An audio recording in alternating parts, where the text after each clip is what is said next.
Okay, folks, me again. Had nothing super special, just an FNM last night, but I built a rogue deck.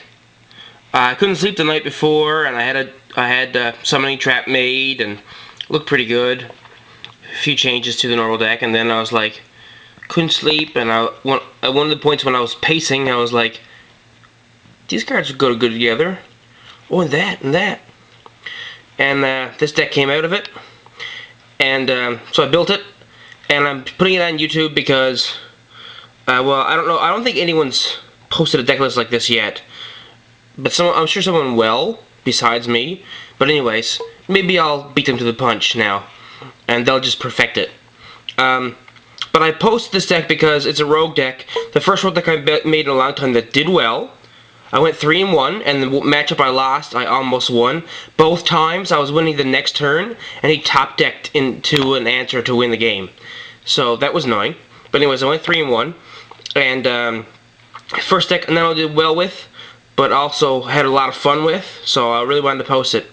So, it's mono black, so there's a bunch of swamps, 3 catacombs, and an expanse. The only reason expanse is in there because I don't have a 4th catacombs yet.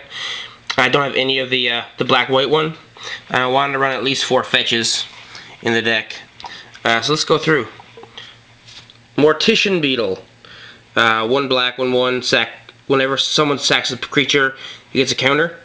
You know, you're thinking, okay, he's okay. What? How about this? Yeah! Blood Throne Vampire. And you're like, what kind of jank does he have in his deck? But, hey, sack dudes, make him bigger, crazy combos. And how's this for a combo? Oh, reassembling a skeleton, yeah! Sack the skeleton to the vampire, make the beetle bigger permanently, vampire bigger for a turn. And how about do it over and over again? Alright, get yourself a shade. Crazy combos. This is not the combo of the deck, by the way. They just happen to have synergy together. It would be a really bad deck if that was the combo in it, especially with only 2 and 2. Very tabletop combo, but actually I got those 3 guys out together against 1 player, and as silly a combo as it is, it worked really good. I mean, he got big.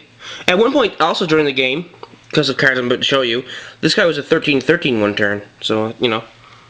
Yeah, you know, I'll block your, what's he called, like Coda Leg or whatever.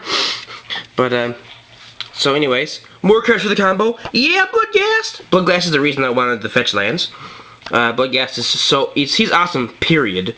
But, like, you sack him to him, man, if you got fetch lands, Beetle gets bigger, he gets bigger, crazy combos. Again, not the combo of the deck. That's not the reason Blood Throne Vampire and Skeleton's in this deck. Some of you might already have figured it out, what's happening. Sign of Blood, you know, gotta get to this awesome combo as fast as I can. I'm so good at magic. A couple of Doom Blades. And here's the clincher of the deck. The card deck's based around Jinxed Idol. So, like, I was thinking of a green-black Idol deck. And then I was like, yeah, because Bloodghast works really good with Idol. And I was going to play, like, Nest Invader. And this guy, too. So, like, you're stacking a bunch of guys. Idol passes them around.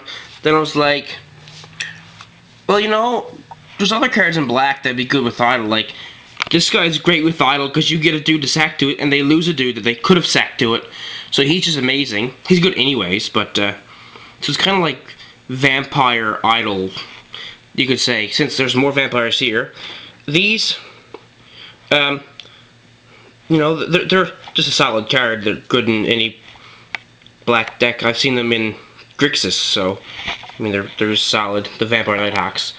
There's a card I'm wondering if I should replace them for, though, but I don't think I will.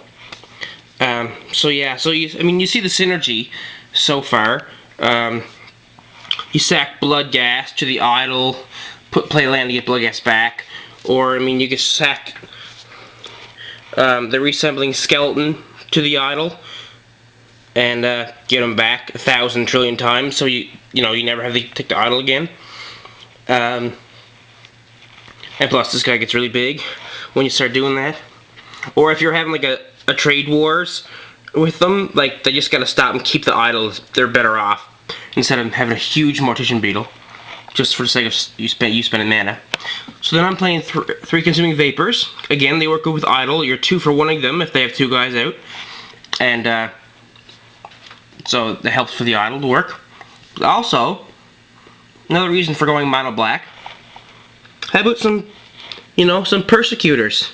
Ding ding! Got that way to get rid of them. Got that way to get rid of them. And how about, oh, and another reason why these are in here, another way to get rid of the Persecutors, because you don't want to lose the game because you can't win the game, even though your opponent's at 0. So, and they have good synergy in the deck with the Skeletons and the Bloodghasts, and another way to get rid of the Persecutors. That's why the couple of guys are in there. But how about using the Jinxed Idol to get rid of your Persecutor? You know, they're down to 2 or whatever. Yeah, I'll set my Persecutor so I can't lose, and you can have the Idol. So, just great synergy. And then, one more card. You can't play Mono Black and not play Mind Sludge. I mean, or, you really shouldn't play Mono Black and not play Mind Sludge.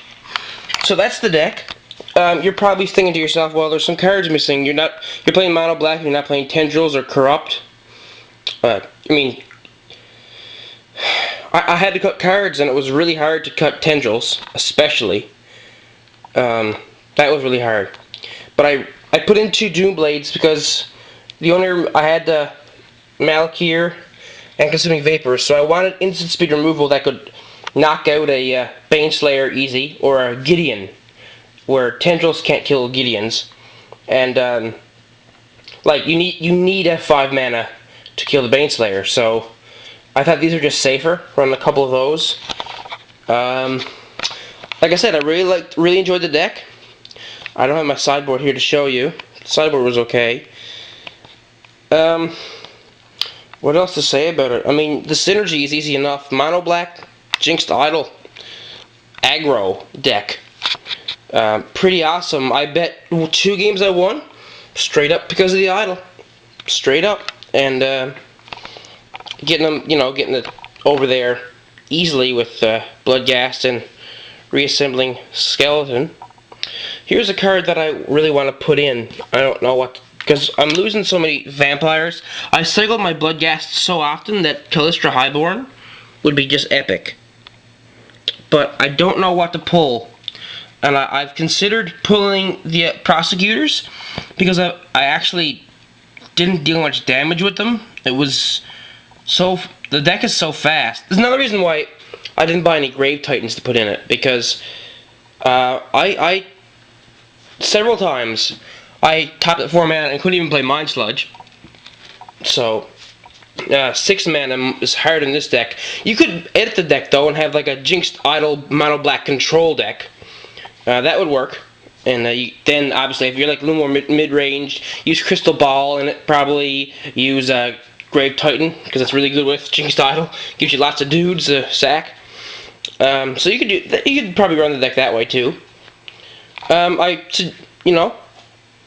asking if anyone wants to try and build this deck and try and perfect it, tweak it better. I gotta do it. My first playtesting was actually at FNM. Like I said, I threw it together before. So, but I really liked it, really enjoyed it, and I'm trying to get these guys in. So would you take out the Persecutors? I think they didn't do good. They didn't do much this tournament, but the potential is insane. Like one of the reasons they didn't is because as soon as he hit the board, he got removed. But yeah, I think he's solid enough to keep in the deck. And I thought about taking out the Nighthawks, because again, they quite often, as good as they are, besides they get killed instantly by people, besides that, I actually sacked them a lot to Jinxed Idol, which is kind of crazy. But the reason I don't want to take them out for the Highborn is because then I'm losing vampires for the Highborn. And the Skeleton, I don't think 4 Bloodghast is quite enough gas for the Jinxed Idol. And maybe it's me being overprotective, but I really think I need them. But I guess those would be another option, or these guys. But I like having another backdoor strategy for the Abyssal Persecutor to get rid of him. And another, of course, the Beetle. But the Beetle's got just as good synergy with the deck as the Highborn would. Or maybe not just as good, but he's a great first turn drop where the Highborn wouldn't come out even on the second turn, because Bloodghast always hits on the second turn, or Jinxed Idol if they're playing blue and tapped out. That's the deck. Hope you enjoyed it. Give me your comments. Take care. Bye.